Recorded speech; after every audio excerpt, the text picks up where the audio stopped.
अध्याय 7वां ज्ञान योग और परमात्मा की प्राप्ति। श्री भगवान बोले, हे अर्जुन, अपने मन को मुझ में अनुरक्त करके तथा मुझ पर आश्रित होकर योग के अभ्यास में लगे हुए तुम जिस तरह संशय रहित होकर मुझे पूर्ण रूप से जान सको उसे सुनो।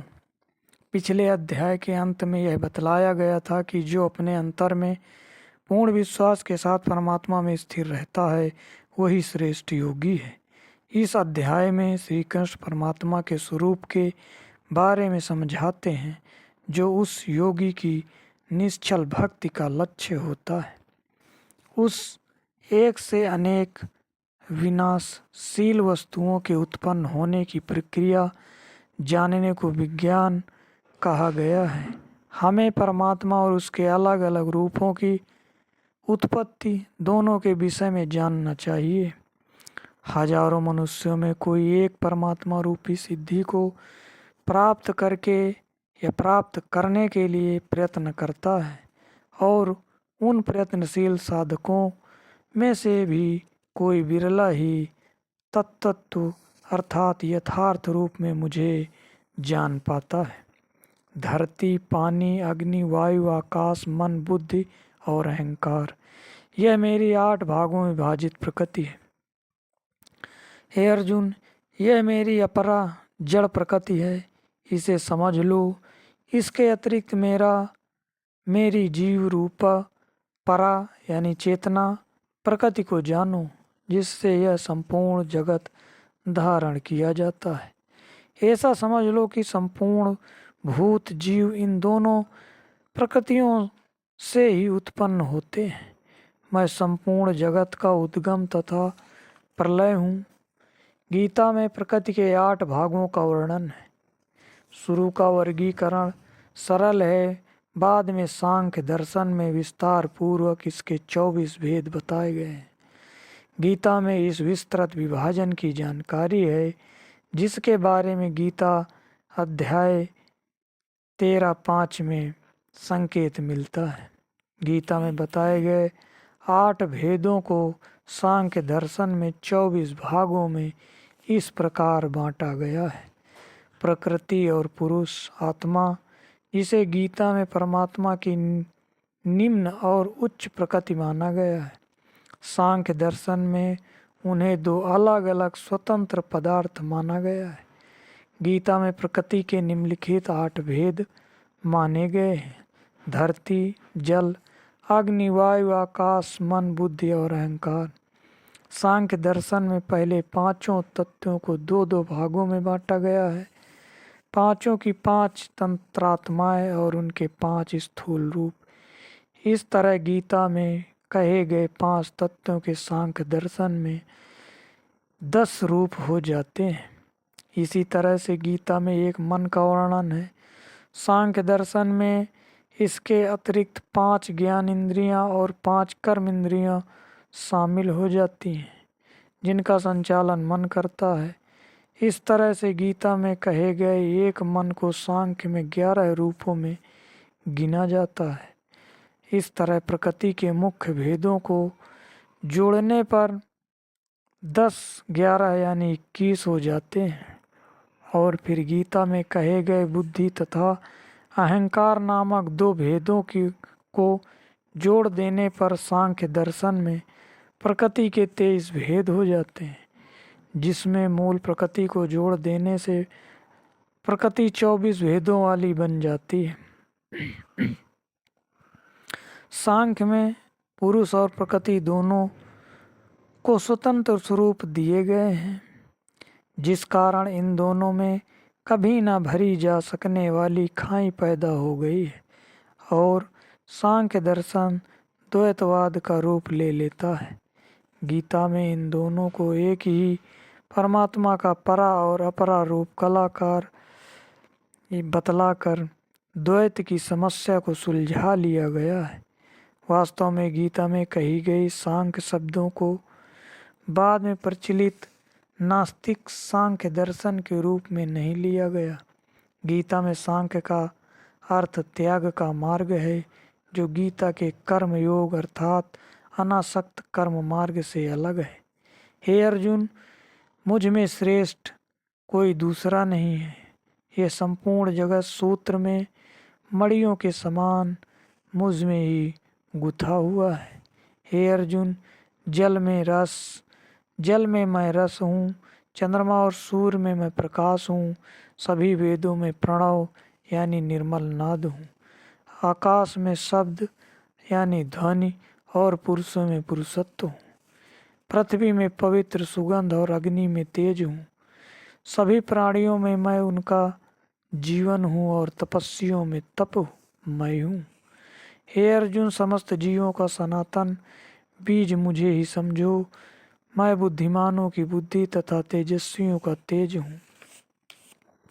हे अर्जुन, बलवानों का काम वासनाओं तथा इच्छाओं से रहित बल मैं हूँ। सभी जीवों में मैं काम हूँ जो धर्म के अनुकूल है। यहाँ यह भाव प्रकट किया गया है कि परमार्थी अभ्यासी को बल और तेज परमात्मा से प्राप्त होता है, परंतु स्वार्थी इच्छाओं और सांसारिक मोह माया के लिए जो अहंकार से उत्पन्न होती है उनका कोई स्थान नहीं। उन्हें जड़ से उखाड़ डालना जरूरी है। दूसरे शब्दों में, परमात्मा से मिलन की पवित्र अभिलाषा और इच्छा में कोई बुराई नहीं है। यदि हमारी इच्छा और अभिलाषा हमारी परमार्थिक प्रवृत्ति को प्रकट करती है और यह हमारी आत्मिक अभिलाषा से उत्पन्न हुई है, तो इसको प्रभु इच्छा समझते हुए इसे श्रद्धापूर्वक अपनाना चाहिए। ये जो भी सतोगुण, रजोगुण तथा तमोगुण से उत्पन्न होने वाले भाव हैं, वे केवल मुझसे ही हुए हैं, ऐसा जान लो। परंतु वास्तव में मैं उनमें नहीं हूँ, वे मुझ में हैं। सब कुछ परमात्मा में समाविष्ट है। परमात्मा सब कुछ जानता है, परंतु उन्हें परमात्मा का ज्ञान नहीं। सब कुछ परमात्मा के अधीन है, परंतु परमात्मा उन गुणों के अधीन नहीं। प्रकृति के इन तीन गुणों के भावों का सहारा मोहित हुआ है। सारा संसार मोहित हुआ है, इसीलिए इन तीनों गुणों से परे मुझ अविनाशी को ही नहीं जानता। यह अद्भुत त्रिगुणमयी मैं मेरी दैवी माया बहुत दुस्तर है, परंतु जो मेरे शरणागत हो जाते हैं वे माया रूप सागर को पार कर जाते हैं। भ्रम पैदा करने वाली माया हमसे हमारे भीतर बैठे परमात्मा को छुपाकर रखती है, परंतु जो परमात्मा की शरण में आ जाते हैं वे उनकी कृपा से माया के भ्रम से बच जाते हैं। हे अर्जुन, 4 प्रकार के सत्कर्म करने वाले मनुष्य मुझे भजते हैं। आर्त, कष्ट से पीड़ित, जिज्ञासु अर्थात किसी विशेष उद्देश्य की कामना करने वाले और ज्ञानी। इन सभी में सदा एक ही भाव में अनन्य प्रेम भक्ति वाला ज्ञानी अति उत्तम है, क्योंकि ज्ञानी को मैं अत्यंत प्रिय हूँ और वह ज्ञानी मुझे प्रिय है। हाँ,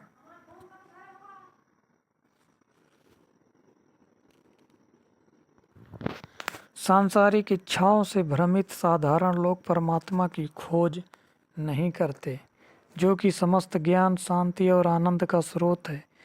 यद्यपि परमात्मा और अन्य गौड़ देवताओं की भक्ति में लगभग समान यत्न ही करना पड़ता है, पर परिणाम बिल्कुल भिन्न होते हैं। तो परमात्मा की उपेक्षा करके दूसरे इष्ट देवी देवताओं की भक्ति करने में कौन सी बुद्धिमत्ता है। बुद्धिहीन पुरुष मेरे अविनाशी तथा सर्वोच्च भाव को न जानते हुए मुझ अव्यक्त परमात्मा को मनुष्य की भांति जन्म लेकर व्यक्ति भाव को प्राप्त किया हुआ अर्थात व्यक्त मानते हैं। अपनी योग माया से छिपा हुआ मैं, जैसा कि वास्तव में मैं हूँ, सबको प्रत्यक्ष नहीं होता। मूढ़ लोग नहीं जानते कि मैं जन्मा और अविनाशी हूँ। हे अर्जुन, मैं भूत, वर्तमान और भविष्य के सभी जीवों को जानता हूँ, परंतु कोई भी मुझे नहीं जानता। हे अर्जुन, संसार में सभी जीव राग और द्वेष से उत्पन्न सुख दुख आदि द्वंद्व रूप मोह को प्राप्त होते हैं। पूर्ण कर्मों को करने वाले जिन पुरुषों के पाप नष्ट हो गए हैं, वे राग द्वेष जनित द्वैत रूप मोह से मुक्त दृढ़ निश्चयी भक्त मुझे ही भजते हैं। जो बुढ़ापा और मृत्यु से मोक्ष प्राप्त करने के लिए मेरी शरण लेकर यत्न करते हैं, वे ब्रह्मा को, संपूर्ण अध्यात्म को तथा संपूर्ण कर्म को जान लेते हैं।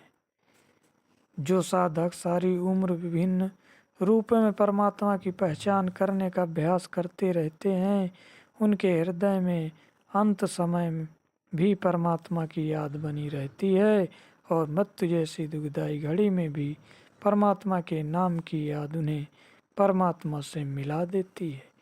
इस प्रकार ज्ञान योग और परमात्मा की प्राप्ति नामक 7वां अध्याय समाप्त होता है।